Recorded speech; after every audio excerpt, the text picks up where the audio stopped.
Imagine you're sitting in a big meeting at work. Hmm. You spent the last 6 months working really hard on a project. Right, lots of late nights. Exactly.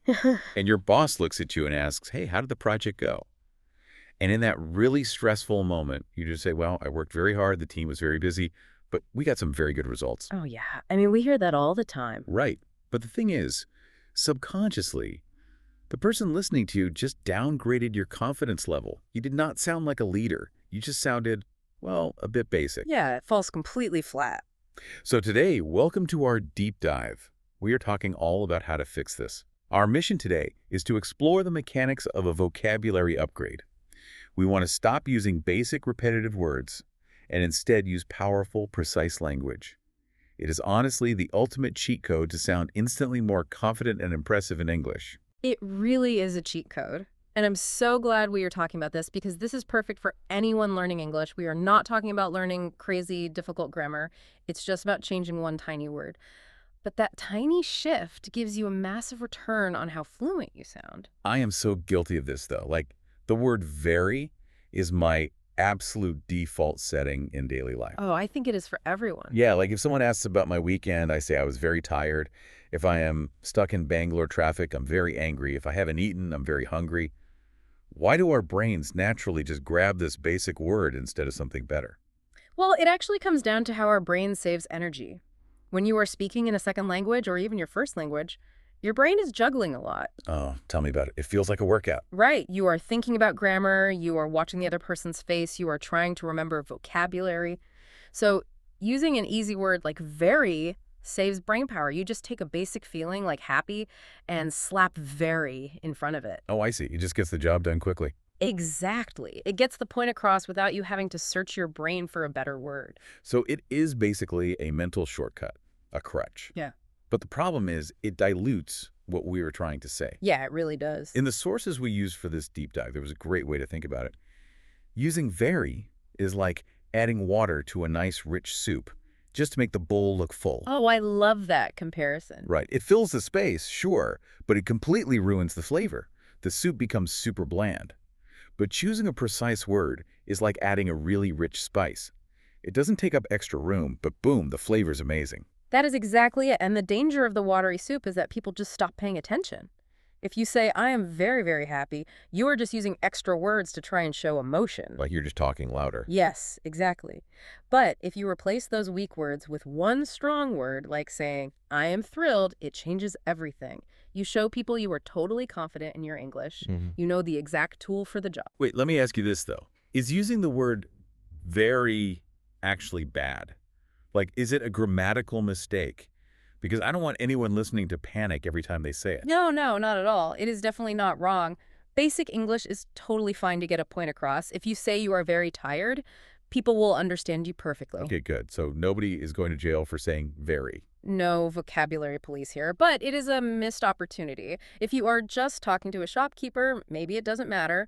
But if you want to impress a client or sound great in a job interview, functional English is just not enough. You need a bit of flavor.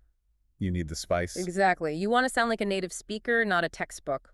So now that we know we're all stuck in this very trap, let's look at the real-world upgrades from our sources. We have some exact substitutions that you can use today. Let's do it. I think the differences are so cool. Yeah, they really are. Let's take very tired. I say this constantly, but the upgrade they suggest is exhausted. And honestly, just saying the word exhausted feels different. Like the air just leaves your body. Yeah. Exhausted sounds like you physically cannot take another step. It does the emotional work for you. And the same goes for other words. Instead of saying a dress is very beautiful, you say it is gorgeous. Gorgeous. Yeah, that sounds so much richer. There was a really great cultural example in the text about going to a mela. Yeah. A big fair or festival. Oh, yeah. Melas are the best. The food, the lights. So much noise, so many colors, the giant wheel, the smell of fresh jalebis. It's a huge sensory experience. But if you come home and just tell your friend, oh, the mela was very fun, it sounds so boring. It sounds like you barely enjoyed it. Right. It almost insults the experience. That is because very fun has no energy. But if you upgrade it and say, the mela was amazing or the festival was fantastic, your friend can actually feel your excitement. Yes. The energy completely shifts. Okay, so I want to make this a bit interactive. Let's play a quick mini game based on the examples from our source material. Oh, fun. I am ready. I'm going to throw out the basic, very phrases. And you give me the upgraded, brilliant version. Ready? Bring it on. Okay, first one. Very scared. Terrified. Nice. Very cold. Freezing, like Delhi in December. Oh, absolutely freezing. Okay, how about very angry? Furious. Very smart. Brilliant. And the last one, what if I watched a very bad movie? Then you watched a terrible movie. Terrible. Wow, that sounds so much stronger than just very bad. If a friend tells me a movie is very bad, I might still watch it on a Sunday afternoon. But if they say it is terrible, I am saving my 2 hours. Right, because terrible is a strong judgment. It sounds confident. And what I love about this list, terrified, freezing, furious, brilliant, terrible, is that none of these words are actually that difficult. Right, they're pretty common words. Yeah, you don't need a PhD in English to know them. And this brings up a huge myth that stops a lot of English learners from sounding natural. Oh, the dictionary mess. Yes, people think that to sound smart or fluent, they have to use really difficult, big words, like they need to swallow a dictionary. Yeah, I have coworkers who write emails like that. They use words nobody has heard since the 1800s. And how does it make you feel when you read those emails? Honestly, I just get confused. And it makes them sound kind of insecure, like they're trying too hard to impress the boss. Overcomplicating things doesn't make you sound confident. Exactly. Our sources actually warn against this. Trying to sound like a dictionary is a bad idea. Good English is just simple, correct, and natural words. Let's actually prove this with a little mini story from the text. I will read the basic version, and you give us the natural upgrade. Okay, let's hear the basic one. So, yesterday I was very tired, but my friend invited me to a very fun party, and the food was very good. Okay, yeah, it's fine, but it sounds a bit like a child wrote it. Right. Now, what is the upgraded version? Yesterday I was exhausted, but my friend invited me to an amazing party, and the food was delicious. Wow. Just flows so much better. It sounds engaging. And you didn't use any confusing big words. Exhausted, amazing, delicious, simple, but powerful. That is the magic of precision. So we know these words are great, but knowing them and actually remembering to use them are two totally different things. Oh, 100%. How does anyone actually remember to say exhausted when they are stressed out at work?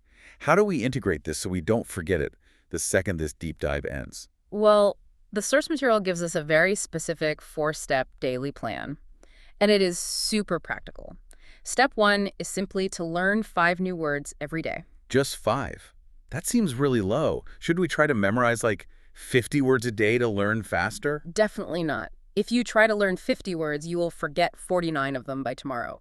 5 words is easy for your brain to handle. But step 2 is the most important part. You have to use them in sentences. Because just reading them isn't enough. Right. You have to speak them out loud. I love this part. It is exactly like buying really expensive workout gear. You buy the fancy shoes, the cool gym bag. The smartwatch. Yeah, the smartwatch. But if you just leave it all in your cupboard and never actually go to the gym, you are not going to get fit. Memorizing a list of vocabulary words without actually saying them out loud in a sentence is just window shopping. You have to do the heavy lifting. I love that analogy. You literally have to train your mouth muscles to say the words. And that brings us to step 3, which is listening to conversations. Like watching YouTube videos or podcasts. Exactly. When you listen to native speakers, pay attention to the words they use. Notice when they say starving instead of very hungry. It trains your brain to catch the natural flow of the language. That makes a lot of sense. You start to hear the good spices in other people's soup. Yes, exactly. And finally, step 4. And this is the hardest one for learners. Do not be afraid to speak and accept that making mistakes is completely okay. This is so huge. Fear is the ultimate barrier. Yeah. If you were terrified of making a mistake, you just go back to your safe zone. You just use the word very because it feels safe. Right. You stay in the shallow end of the pool. But real conversations are messy. You have to be willing to use a new word, maybe use it slightly wrong, and learn from it. Yeah, maybe you say something was delicious when you meant gorgeous and your friend laughs. But hey, you won't make that mistake again. Exactly. Mistakes are literally how you learn. You test the words out in the real world. So just to recap for everyone listening, upgrading your vocabulary does not mean stressing out. It doesn't mean memorizing a huge dictionary and sounding like a robot. Not at all. It's just about dropping that very trap. Yeah. Use precise words instead. Exhausted, starving, furious, and just stick to the 4 steps, 5 words a day, use them, listen to others, And please don't be afraid to make mistakes. You've got this. It just takes a little bit of practice. Absolutely. Now, before we go, we want to leave you with a challenge for today, something you can try out the minute this audio ends. Oh, this is a good one. So the next time you are talking to someone today, maybe you are ordering a chai or talking to a coworker or just texting a friend, when you feel the word very about to leave your mouth, just pause. Stop for just half a second. Yes, just a tiny pause. And ask yourself, is there one strong word I can use instead? What is the rich spice that belongs here?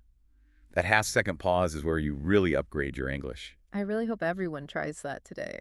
Me too. Thank you all so much for joining us on this deep dive. Keep learning, keep speaking, and don't worry about making mistakes. And hey, if you found this conversation helpful, please like, comment, and subscribe so we can keep making these deep dives for you. Yes, we'd love to hear your favorite vocabulary upgrades in the comments. Definitely. Keep practicing, and we will catch you on the next one.